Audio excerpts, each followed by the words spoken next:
So I put a few hours into Marvel vs. Capcom Fighting Collection Arcade Classics. That name keeps tripping me up. It's just a lot of words. The game, or the collection of games, is really, really good, and it's very well done, and they put a lot of time and effort into preserving the original arcade ports, and also the extras that they put in there really make this package complete. If you're new to the channel, hit that subscribe button, please, and thank you. But this is just going to be a chill one, me talking about the games individually and having a good time. So first up, I fired Marvel vs. Capcom 2. This game looks amazing. They added the option for you to have filters and like CRT shaders, and it's almost like arcade shaders also, like MAME. You know, they have specific board styles where it's not really a CRT, but it looks a little bit blurred. But then they also have like an anti-aliasing or like a cell shaded one in there too, and it doesn't look very good at all. But you know, at least they have the options in there to have borders and things like that. They also have the ability for you to stretch it out if you wanted to, which I think looks terrible, but you know, to each his own. Some people don't like the black bars, but this game, Marvel vs. Capcom 2, plays wonderful. They give you the full arcade roster, so you can pick through all of the characters that they have available, not having to go through and unlock them through the experience progression and things like that, because I'm pretty sure they just assume that everybody has done that multiple times. I know I have, and it gets to be a drag. I know, you know, it's part of the game, but you know, as an arcade collection, it's nice to have the ability to have the whole game and a whole roster available right off the get-go. So it's interesting to me because it plays way differently than when I usually just pick up and play it on like an emulator or a device like that, or a device, you know, an emulation device, because I have to go against some of the players that I haven't really had a lot of experience going against when I casually just pick it up and not like go through and beat the entire game. So it's fun to see the new characters in a really old game, but it's well made. The design of this game is so beautiful, and I actually have a video that I made about this game before this collection was even announced. So if you feel like it, check that video out at some point. It's just me kind of gushing about it and having a discussion about the gameplay, the character roster, and the, you know, over-the-top, overwhelming nature of these crossover games where you have, in this case, you have 3 characters at once, which when you're beginning your fighting game journey, it's kind of overwhelming to have 3 available characters that have all of their unique special moves, their unique you know, abilities to move around the way that they do, and it just becomes really, really overwhelming. But if you're a beginner and you really like the source content, so if you love Capcom and you love superheroes, then this game and then the next one, the Clash of Superheroes, are really good to start with, even though they are very overwhelming in their content. They're very overwhelming, but if you're really in love with the source material, then that is what is most important about getting into fighting games. So it's like, you know, you appreciate the graphical style and the characters that are provided there, so you're gonna stick around in this game while you get pummeled online. So I did the first stream last night on this game and got wrecked. Like, I think I won 1 time, and I couldn't even get some of these people to their second characters period on Marvel vs. Capcom. Both of this one that's playing right now, the Clash of Superheroes, and then Marvel vs. Capcom 2, the one that it just went through. But yeah, so Marvel vs. Capcom Clash of Superheroes, this game is one of my favorite fighting games of all time, like above Marvel vs. Capcom 2. I simply like the level designs and the soundtrack a lot more than the second one.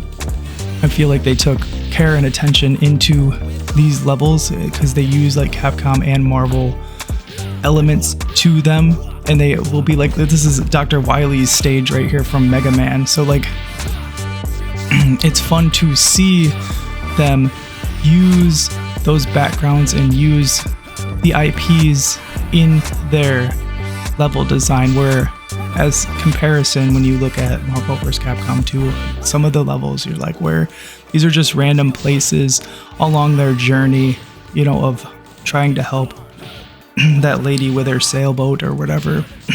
I'm not sure the complete deep lore. I know I've watched videos on it before, but it's just funny to notice the difference between the level design and the graphical art style, because this is all pixelated. There's no 3D plane back there as compared to the second Marvel vs. Capcom video game. So the next game here that I go to is The Punisher. This game, I'm so glad that they threw it in here. And it's fun that they threw it in here simply because there is a queue when you're waiting to get placed online with fighters, and you can pick what game you want to play in between those matches that you have online. So like I was just kind of like dabbling and playing this game while I was waiting for them to match me up with people. And it's nice to have a little palate cleanser, because sometimes getting deep into these games, they can get very overwhelming and very, I don't know, you can get like tilted and you can get into kind of moods where it's just nice to have a little palate cleanser on this collection in order to kind of like massage the genres here. So it's nice because it's a Capcom game, or it's a Capcom game, but it's a Marvel licensed IP. And it fits very well in this collection. So the next game I don't really have that much experience with, but when you fire up these games for the first time, they come with kind of like a little bit of a stretched aspect ratio, and then they always come with like filters. So yeah, kind of the first time you go through all of these video games, you're gonna have to make adjustments accordingly to kind of how you want them. But this game is nice and simple. And fighting games are really fun when they're simple, because they're not more overwhelming than necessary. So I got spanked on that one, Children of the Atom. I don't have very much experience in that game.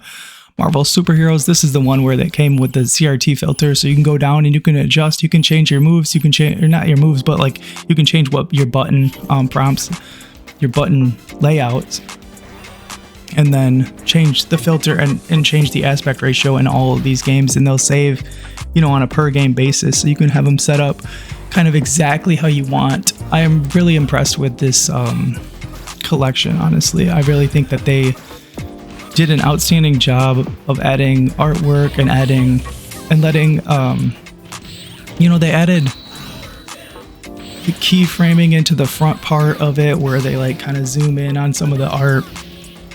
And it just feels really interactive and very polished, the way that they set up like the UI and the screen. One thing I will say is that the Steam version, when I fired it up, the buttons, they're still, like, I'm using a PlayStation controller, but it says Xbox, prompts. So press A. And at first I had to like make my own profile on there because I'm using a controller, and it was not allowing me to use the D-pad, which is like a huge thing where it's like, why would I not be allowed to use the D-pad on this? So I actually had to create a Steam profile for the controller, which changed the joystick buttons over to the D-pad inputs. So it was a little bit of a complicated setup to start up, where I feel like it should have just let me use the D-pad originally based on the controller. But, I realized that I'm kind of the one who uses a PS4 controller when most people use X input and they use Xbox controllers. But I'm sure if I use the arcade stick, it'll pop right in and not have any issues. So yeah, this game came out and had the wallpaper on the side and then the display filter. So I just kind of removed that and then just started watching the video a little bit here, because they left all these things. I don't know why I kept selecting the Japanese version. I think it was just like on automatic, and I just kept pressing A or X, and then I'd see, oh shoot, I should change it to the English version. So whatever. But this game was fun because they have some of the more interesting characters that you don't, because it's focused on X-Men. So you get some of these characters that were just kind of not in a lot of these other collections to play as straight up, like Juggernaut. Then I saw Magneto and other characters like Rogue, or I think Psylocke was in the other one, but this game is more focused on X-Men, clearly, because it's X-Men versus Street Fighter, but it's fun to have that change where it's like you're not just seeing all superheroes mixed in here. So some of these guys get to shine where they would have took a backseat and got cut on, the chopping block for fitting into the roster on a more superhero based game instead of an X-Men based game. But overall, this collection really kind of blows my mind, and I'm overwhelmed that it's here, and I'm ready to play this game for a while. So I'm gonna hop in on this for a little while, do some live streams, and this will kind of be where I'm at for at least a week or so. I'm not sure, I'll just kind of like feel it out and see how it feels overall.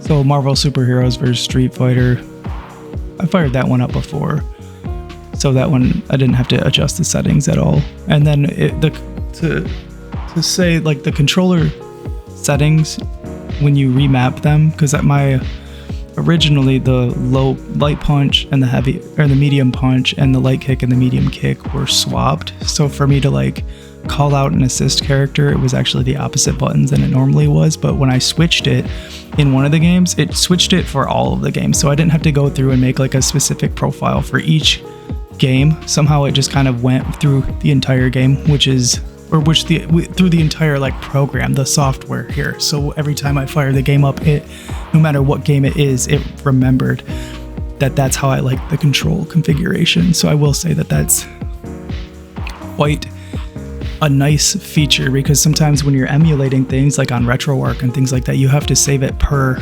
game basis. You can save it for the whole thing, but you might mess up because some of these 6-button, specifically Marvel vs. Capcom 2, it's a 6-button fighter, but it doesn't have it only has 4 like punch buttons, and then the 2 extra ones that were like assist character buttons. So it'll kind of throw you off if you're thinking that heavy punch is going to be R1, when in that game, Marvel vs. Capcom 2, it ends up actually being a assist character as your heavy punch. So it takes a little bit to get used to, and I'm glad that they didn't just assume that you wanted the settings the exact same in that game. But yeah, I'll just let this finish off. It's almost done, and then this recording is complete. So yeah, a little 13-minute video talking about this collection. I'm so glad that Capcom released it. I'm so glad that they went and got the licensing for the IPs to use this and to get it freed from the purgatory that some of these games were in, man. Like Marvel vs. Capcom 2, I'm not even sure when the last time that physically released. Might have been like 2001. I'm not exactly sure, but Clash of the Superheroes, they're not easy to get. But yeah, thanks for tuning in.